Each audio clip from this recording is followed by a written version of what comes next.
Okay, so as we get started, I just wanted to remind everyone, as Mark has mentioned, we do have a call coming up at noon with Dr. Ed Yardeni called, it's titled Too Much Pessimism or Not Enough.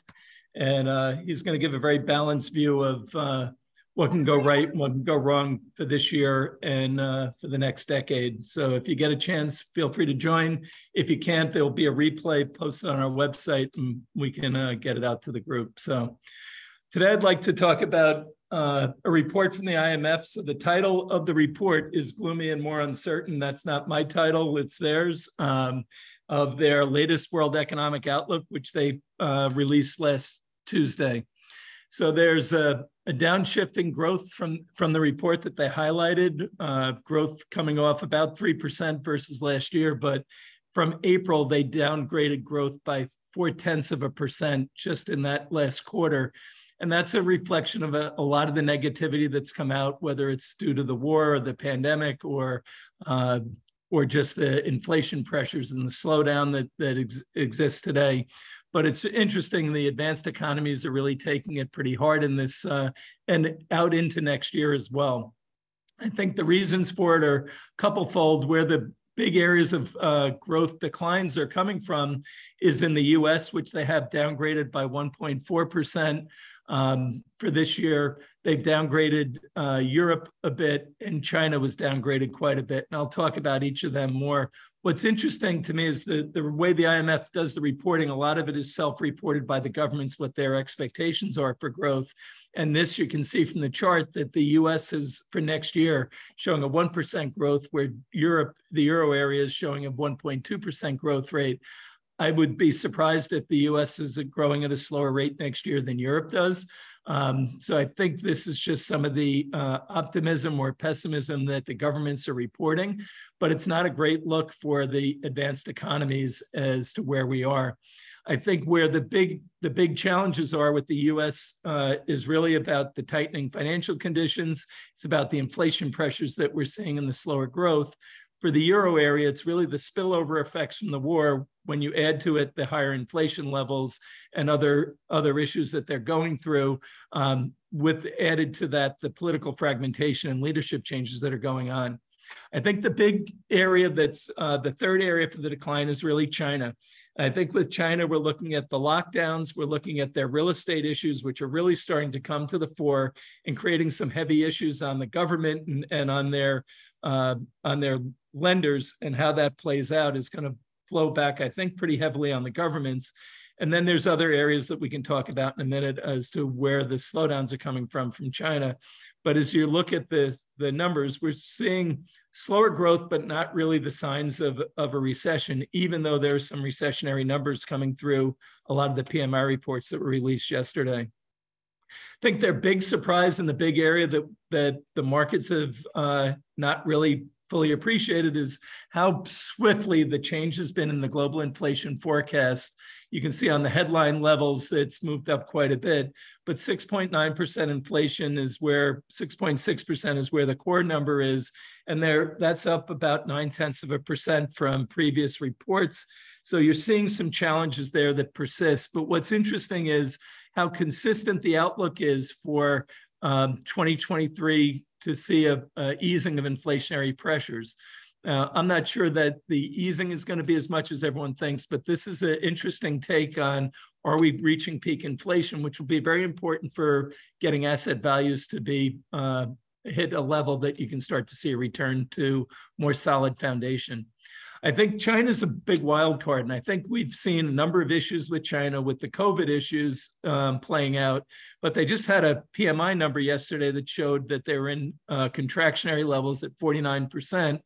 I think the bigger issue is that I'm worried about is their debt levels, and their not only internal debt, but their Belt and Road lending initiative and how the bills are coming due for that. When you're a lender and one or two countries can't pay a small loan back, that's not a big deal.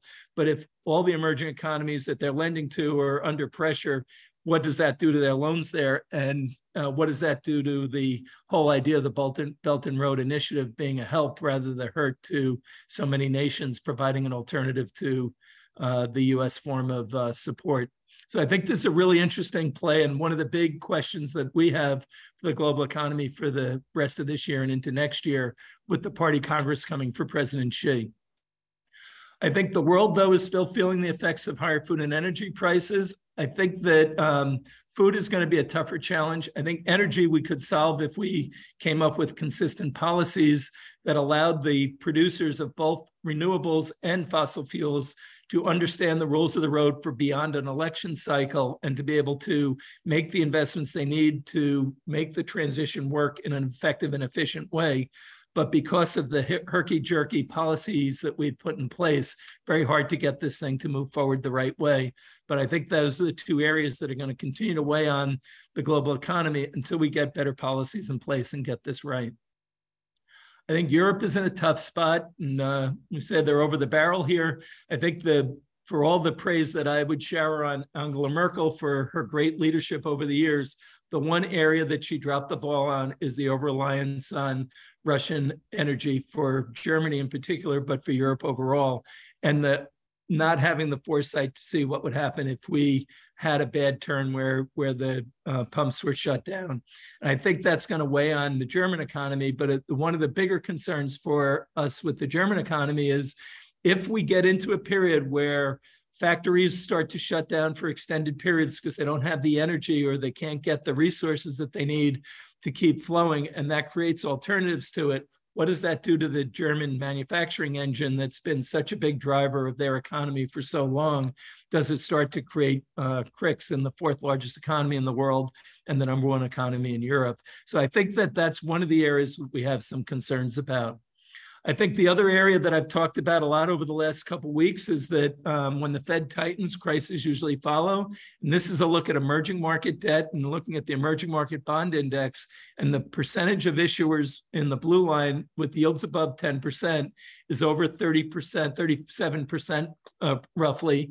And then the number of issues with spreads above 1,000 basis points. Neither of those are good looking numbers and trending the wrong way. And that's a big part of the vulnerabilities that exist in the system that I don't think are necessarily reflected in their growth numbers for next year with the IMF either. But this is an area that we do see some ongoing concerns for. And it's the sum of this that I think led to the title of the report for the IMF, because you can see just very clearly how big the inflationary, the recession concerns rose in the blue line here, and what that does for policymakers in terms of the challenges it creates for them. It creates monetary policy uncertainty, but it also, we're dealing with national security uncertainty, which has been challenged with what's going on in Russia, and now with what you have with Taiwan and Nancy Pelosi and China, and then you still have the challenges in the Middle East. So I think the cumulative effect of what has happened has had the IMF and others taking a more negative view than what's really happening, because we think inflation is starting to level off. You're starting to see the economies get back on track to a slightly firmer footing. Some of the supply chain issues are starting to ease. There are still problems out there. We're not head in the sand. The energy and food problems are real, and they're going to be persistent for a while. The climate transition is taking much longer, and the leadership has been lacking in a significant way. But what we do think is happening right now is you're moving to a mode where you're moving from central banks driving the asset values up to lack of support of central banks to moving back to more fundamental investing. And that's going to create a bigger divide between the haves and have-nots that are going to push us forward.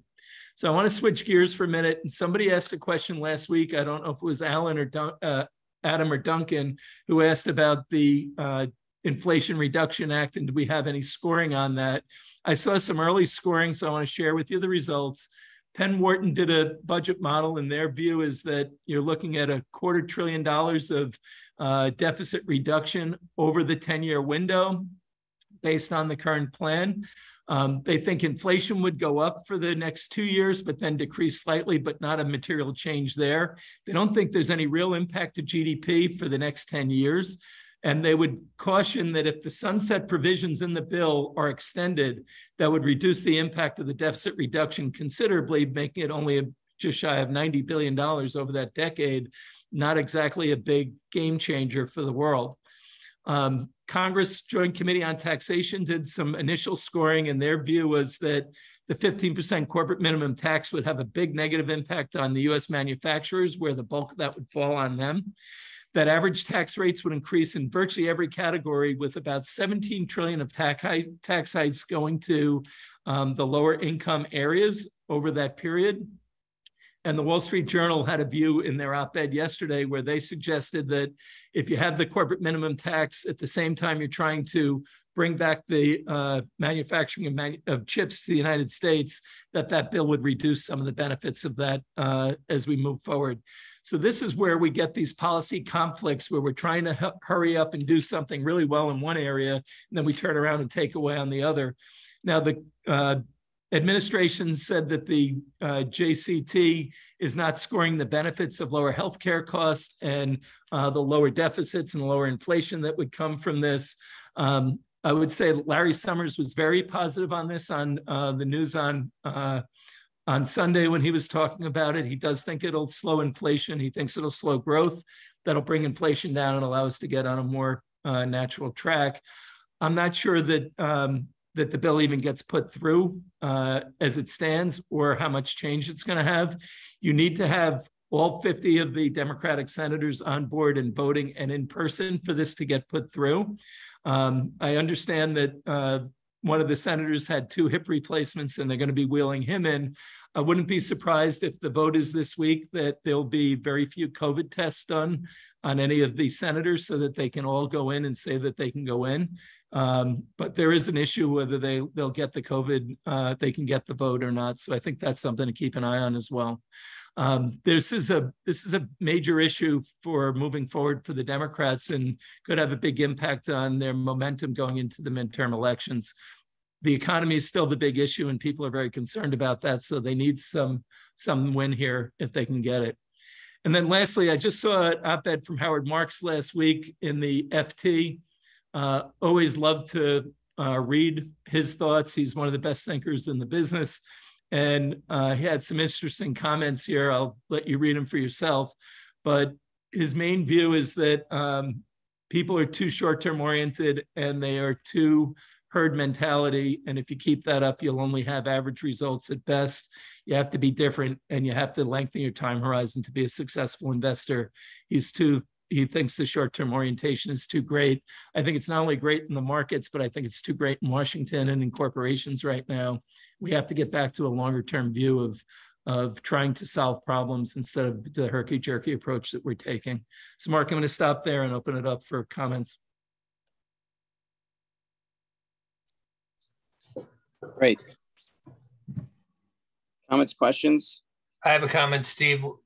If I heard you correctly, I thought you were saying that with Germany having problems with its energy supply, it could in fact begin to cripple its industrial base a little bit, which would have ramifications for that economy. What I expected to hear you say, but you didn't, was, and I don't know this, isn't Germany a big export-driven economy? And if they shut down, then it seems to me like there's likely to be supply chain ripples throughout the global economy, or at least whatever, is it China who is their biggest trading partner? Just sort of thoughts on that. Do I have that put together correctly? I think there is an issue. There is a risk that Germany does gum up the global manufacturing system again, but I don't think it's going to happen all at once. So I think what you're going to have is a slow decline, not a rapid one. And it really depends on how abrupt or how long it takes to adjust the energy supply system, and can they get it to the areas that they need it. It's not just energy though, it's other materials that need to get there too. So it's really a question of, can they keep the lights on and maintain what they're doing? And there is questions about that right now. It's not clear how far Russia's going to go and how aggressive they're going to be. So I think there's a lot of uncertainty there, but I think that longer term, if I was a manufacturing company in Germany, and we have seen this with some of the companies having some problems in the chemical area, does that really shift how people are thinking about counting on that as a supply system, which we've seen with other supply chains being disrupted? It creates a ripple effect. So I do think there's some concerns there if they shut the lights off, as one of the fears exists. I don't put as high a probability on that, but I do think it's something you have to watch. Maybe not so much shutting the lights off, but dimming the lights. Yeah. And it Other depends on it depends on how long and what regions they are and where their plants are and all that. It's really, they'll get industry specific, but it's an economy that relies on that, and manufacturing is energy intensive. Other comments? Questions? Stephen? I'm sorry. So I think that topic alone could probably use its own deep dive in terms of, what do we think about Europe? I'm not sure if I just volunteered you and me to do that. But Bill, the thing to do is to go to Europe and engage, right? To use play it into my hand. So on September 18th, there's a whole 19th, but after the reception on the 18th, that's two of our panels. It's the zeitgeist of London and UK, and then impact of the war on Europe and the future of Europe. And I think Bill, on this, I'm looking down the road as to what would happen if you have a prolonged period where the manufacturing is curtailed in Germany. I'm not saying that's a base case, but you have to be prepared if the energy gets shut off completely. What do they do, and what happens to that over the longer term? And I do think that is a concern down the road. I think the nearer term concerns are the same ones we've had. When does the war end, and how do we get inflation back under control? Right. So true. I thought too that your slides on the EM debt were pretty interesting. Yep. The spreads and the yields. So on a tactical question, and particularly with the dollar as strong as it is right now, is that, I don't know, that looks like an interesting play to me, to start maybe easing in. What do you think? Too early? I think, for the brave, I think there's always a time. I'm not an emerging debt guy, so Greg or somebody else on the call might have a better view on that. I think there's a lot of ways to lose money. I'm not sure I want to get into high yield emerging debt right now as the answer. I just worry about who's behind all this stuff as we move into a much tougher environment. So that's my 2 cents on it. But Greg is much closer to it, and others on what they're seeing with the emerging debt side. What's the question, Bill? If it's a good time to start buying some of this high yielding EM debt? Yeah.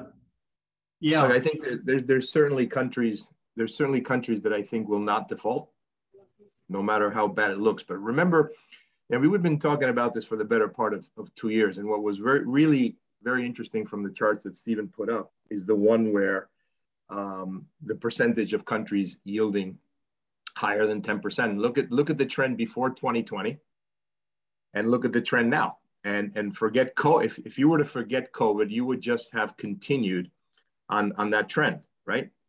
And this is something that we've been highlighting for a while, right there. Yeah. See 2020 before COVID, and then now. And this, why did you have this drop here? It's essentially because everybody became a yield chaser. Everybody thought that rates would stay low forever, and this was a place to make money. I think what's happening today is a much better representation of the actual macroeconomic fundamentals that you're seeing. I mean, that said, one of the things I've highlighted is that while this MBIG is a dollar index, the composition of the debt is very different. And the majority of the emerging markets, the big ones, they have moved to economic orthodoxy. Yep.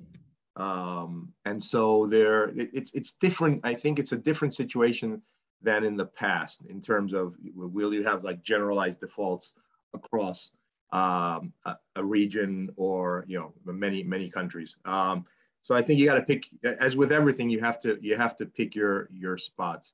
But the one thing that really jumps out to me about everything that's happening in the markets is everybody just wants to. It seems that the market as a collective wants to go back to a regime of low interest rates, because then you go into equities and you play multiple expansion, and then you buy anybody's garbage bonds, right? Because that system self-perpetuates, and the market seems to be in a very uncomfortable position today with rates going up, and you have this big back and forth between what the Fed seems to be saying and what the market seems to be interpreting which was, yesterday recently called out by Bill Dudley again in an editorial that he had on Bloomberg, and by Larry Summers and Olivier Blanchard in a piece that they had for the Peterson Institute of Economics. Both those articles are available online if anybody wants to read them. So it's a very interesting context. I mean, nothing. While history does rhyme, as they like to say, this is very strange. Unemployment very low, number of jobs available very high, and other economic indicators saying that you're in deep recession, and each camp basically highlighting the data mining the facts that represent their view. And I think a lot more thinking. But places like Mexico, places like Brazil, places like the Eastern European countries, Czech, Poland, Hungary. I mean, I think those type of debts represent good value. Now, if you're talking about Turkey, if you're talking about Argentina, be careful. Yeah, I think, Greg, you highlighted two things. One is we're in a different regime for investing, which is one without the safety net of zero interest rates and central bank puts. And you're moving back to really more of a fundamental market where you have to find the guys that on the debt side that can cover their debt servicing costs and with comfort, and on the equity side, the people who are going to be able to grow earnings in an environment where you're looking at higher inflation and higher interest rates. And that's going to be I think a more permanent part, and hope of it going back to zero is a strategy, but not a great one. So I think we're going to be more likely seeing a leveling off of inflation, rates bouncing around where they are, but not particularly too much lower, and the central banks being in a bit of a bind where they are. The IMF's note to the world was, take the pain of a recession now, because if you don't deal with inflation, the problems are going to be much worse. The recession will be much worse later. And that's really their advice to governments around the world, which is not really what the market wants to hear, what asset owners want to hear, but that's the reality of where they are. So I think those two issues you point out are really important. I think, Adam, you were up first. Yeah, thank you, Stephen, and thank you for the presentation. My question actually is for Gregory. You mentioned that the makeup of if I understood you correctly, the makeup of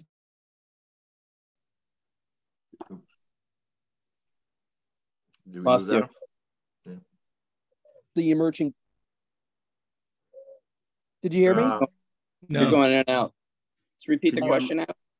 Okay, the question is about the makeup of the emerging market debt that Gregory had raised, that it's different today than it was before. What exactly do you mean by that? So are you talking about the loans in China or? No. Well. So the distribution of the issuers is different, because so compared to previous EM crisis, right? So you raise a good point. The distribution of the dollar issuers is different. So you have a lot more China dollar debt, even though that dollar debt in China is not a big portion of their total debt, because most of the debt in China is renminbi and internal. That's one. But and so the point that I was highlighting though was on a lot of the prescriptions in order to not have the same type of crisis that you had in the 90s and the beginning of the 2000s in emerging markets was develop a deep local capital market. Right. Develop a saving system, which generally was around pensions, and be able to issue in local currency, because while painful, local currency, that is a problem you can solve locally. Dollar debt is a problem you cannot solve locally. And so that's a new phenomenon in terms of the amount of local debt outstanding, but also the amount of investors that have chased local debt, because this local debt was higher yielding than the dollar debt as they started to do that. This type of crisis, what happens is it changes the government's and the central bank's reaction function, right? So a government that can finance itself domestically or internationally reacts in one way. A government that sees its financing options closed becomes rent-seeking.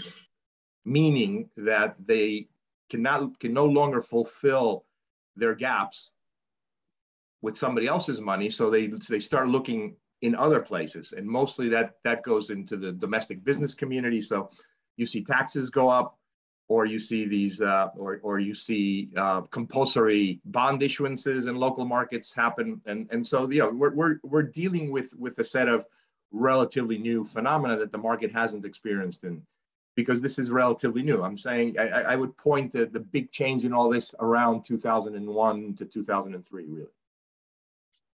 So that should also mitigate the risk of contagion should Yes. one or two of them fall. In general, yes. In general, yes. I mean, markets like Mexico, markets like Brazil, I mean, they've moved to a big amount of internal financing, Which was not the case before. Certainly not in the crisis that occurred before 2000. Yeah. Okay. Thank you, Gregory. Andrew, Mark, I think Andrew has a question. Sure, Andrew. Thanks as always, Stephen. Yeah. And I haven't been with you all long enough to know what the consensus is on precious metals. It's probably not your bailiwick, but with everything going on in the world, it would seem that prices would have come up markedly over the last several months, and it seems to defy logic that they've not. I was wondering if you or maybe somebody else in the community could comment on that. I think gold in particular, we've been over the years been heavy investors in and out of gold. And gold, I think since 2000 has actually performed as well as the stock market has, or give or take a couple percent. I think the challenge for what's happened in the last year or so with gold is when you would expect it to be moving up more with inflationary pressures is twofold. One is who are the buyers for gold and how they shifted. And I think the governments are not being big buyers. Central banks are not being big buyers of gold. And I think the pull of crypto has taken away some of the people who thought that crypto was going to be an inflation protection tool. So I think the two of those have created a lack of buyers or marginal buyers are moved away, and you need the marginal buyers to push stuff to new levels. And I think it's been at a pretty high level, but not moving up as much as people would have thought for those reasons. You need central banks are a big player in that when they're moving funds. And then you also have the consumers in certain countries. And when you're having a pullback and asset values are coming in, cash is scarce too. So I think those combination of those issues has weighed a little bit on that area. I don't know if others have different views on it. Yeah, actually, yeah, Stephen, just to follow on your points, which are all very well taken. I'm gonna hazard a theory here that back in the 70s and 80s, where we saw a lot of interest in gold, during the inflation then, we had just come off of the gold standard not many years previously. And I think that the mindset of investors, and certainly the marginal investors, was that gold was the safe haven.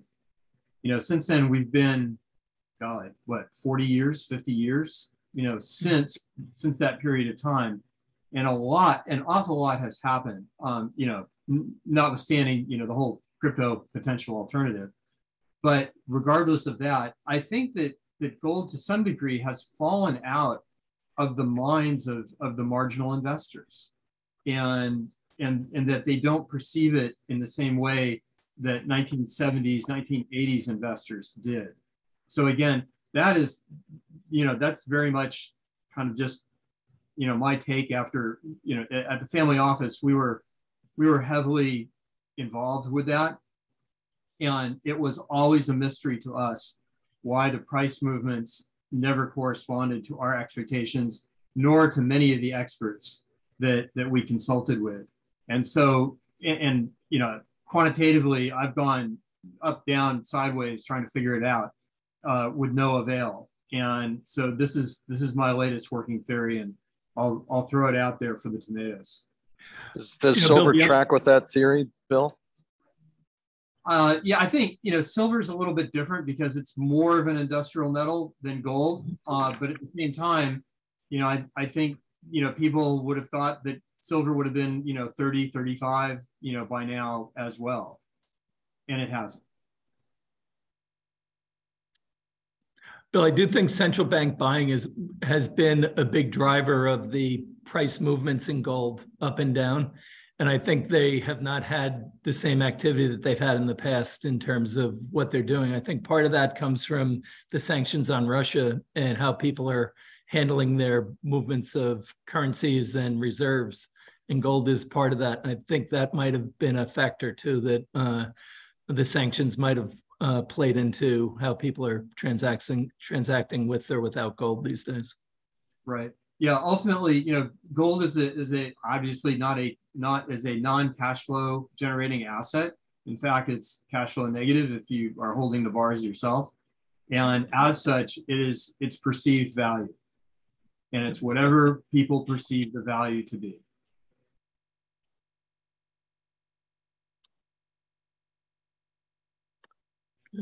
I'll throw it back to you. Didn't mean to drop the mic there. No, Stephen, I know that you need to leave. I'm going to jump, Mark. Stephen Burke needs to leave to get ready for the 12 o'clock. Again, just remind everybody. I'm going to have to jump off. Oh, you got a Joe. Well, a lot of you know who Edward Yardeni is. If you don't, let me know, but you'll see him in 50 minutes. There's a registration link for ARS. And Mark, I can give you a 2-minute on Ed. Okay. Ed is he's really pretty special. He's actually Barron's rated him, had a cover story on him where he was viewed as the Wall Street seer. He advises governments and central banks and all the big institutions around the world as to investment strategy and asset allocation and recommendations. He coined the phrase bond vigilante back in the 70s. He has worked at the New York Fed, the Fed in Washington, Board of Governors, and also the Treasury Department, and brings a perspective on the markets that is really very fresh and fascinating. So he'll be very clear and controversial in some of his remarks, but he'll be very informative in terms of where he sees the world and where he sees opportunities. So he'll talk about the markets and the economy, and it'll be a very good presentation. I've been following him for years. Our firm has known Ed for over 40 years, so we're very close to him. So feel free to jump in. If you can't make it, we can get you a copy of the presentation after, but it's going to be quite a good presentation. So Mark, I'm going to jump off now. Thanks, Stephen. Appreciate it. Yeah, Stephen. Mark, is the link, is it the same Zoom link? Sorry to interrupt you there. Well, there's a link, you have to register. It takes you, name, email, and it's in our chat. Stephen's brought Edward Yardeni to 3 of our events, and he's been great. I think I know the answer. He tends to be bullish. So he and Nancy Lazar. So it'll be interesting on the US, not necessarily on the world. Anybody here know Edward Yardeni? I don't know him personally, but we've followed his work for a long time. And yep. Yeah, he is absolutely a voice that you want to listen to. You may disagree, but you should definitely listen. Yep. So anything else on the subjects that Stephen brought up? And again, if it's about Europe, some of those discussions, actually, Wanda, I'm going to go to Warsaw Friday, the 23rd. We may have some people that carry on, but the core is London, Wiesbaden, Frankfurt, Zurich. But I'll let you know. Oh, very good. I am involved in the Climate Week. And as you know, this is the Climate Week, and there are other governance-related issues. So will be in New York during that week. And do we see you out here on Thursday? Possibly. I will know later this afternoon. Okay. It'll be great to see you. Any other questions, comments from others? Mark, hi, it's Jeff Trotter here, and it's been an awful long time since I've stepped into these meetings. I apologize for that. Welcome back. Thank you. I keep a close eye on agendas, and it's always just a matter of burning priorities. But as you reference Europe, and you know that I have a great interest in cannabis, there's tremendous movement now happening in Europe. Will you touch on the topic of cannabis when you're in Europe? Yeah, I mean, we had cannabis we had a cannabis panel in 2019, February. So yeah, we'll talk, we call it emerging industries. And then we have a breakout. So there'll be a breakout. It'll be one of, I don't know which panelists will be on the emerging industries panel, but we've been involved in a few transactions and I'm still seeing some. It's a different industry development than in the US. So yeah, for sure. I recently was at a conference in London called Cannabis Europa. I was amazed, actually the focus there was very much more on medical cannabis and not the recreational side, which I think here in the United States where I'm based, it's very much the other way around. I mean, we have an event, we host an event at the UN where we're in New York and we talk about cannabis.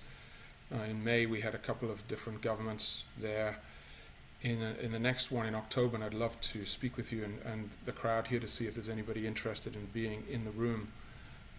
But we're hoping to have delegations from Germany, from Thailand, who have also, not Europe of course, but who are moving swiftly on full legalization, and representation from Malta, who've been really the sort of flag bearers in the cannabis space in Europe for a good period of time.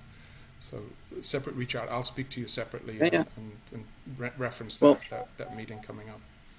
Some of the people that are on the Zoom have been involved investing in European parts of it, distribution, products, and some on the grow side out of Spain and Portugal, and yeah, certainly the medical. Great. But yeah, we would welcome. And if anybody has an event that you're either hosting or you think is interesting, we have, if you go to our onboard page, you can onboard the event. And we haven't promoted it enough. We have our calendar, but we want our community's calendar to be out there as well. Great, I'll do that. Thank you. Excellent. Anything else? Dave Krum, I saw Bill Gates, his article about pickleball. The sport he's been playing, and now the world's catching up with him. And I told Ann Mooney, Eddie and I want to take you guys on again. Bring it on. That's all I can say. That's an easy answer that I could kick Bill Gates' ass in my sleep, but that's beside the point. Dave, I'm ready all day, every day. Dave, Mark is saying that he wants to take you and me on again. Then let's put money on it and lots of it. Exactly. That's what I said. Yep. I'm in Salt Lake City today, so there's not a lot of pickleball going on, but I will go up in the mountains, so it'll be nice. Okay. Well, we have a court at East Hampton Racquet Club tomorrow or Thursday at 3. We could have 2. We could have pros, but I'm going to keep it low key. If anybody's out here in the Hamptons, we'll. Okay. Mark, when is that next SALT event? Is that like early September 13th? 13th, 14th, 15th. Yeah, I may come for at least one of those days so we can work around some play around that for sure. So I'll be in New York.